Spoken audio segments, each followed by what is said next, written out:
Hello, this is Lucas, and in this video I'm going to be going over the like operator in MySQL.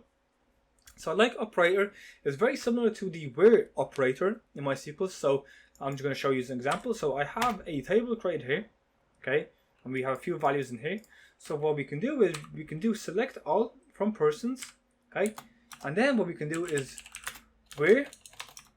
So do where, and then we want to target the column. So let's say I want to target last name.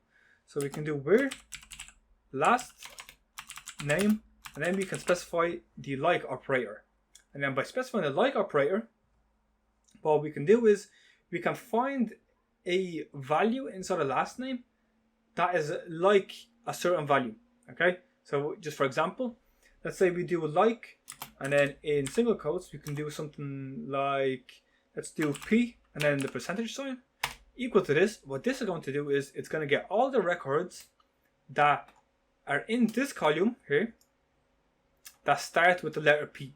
Okay, so this means that it starts with the letter P. Okay, we can have other values as well.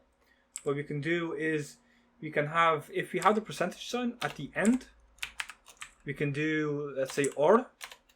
This will get all of the records that end in or. So you can see Peter ends in or, and Peter ends in R as well.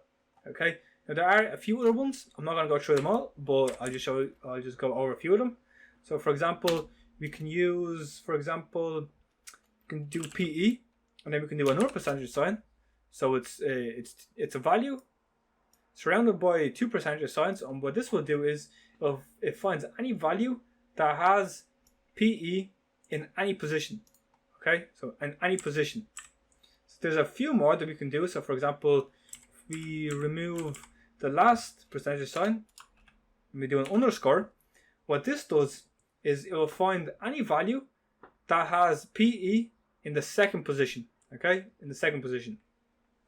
We can also do something like, let's remove this first semicolon or this first underline. Let's add it in here. So we have a value, then we have an underscore, and then we have a percentage sign. What this means is it will find any value that starts with PE, okay, and that are at least 2 characters in length, okay.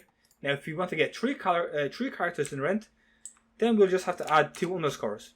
So this will get any value that starts with PE and has at least 3 characters in length, and we can continue on with the underscore, okay.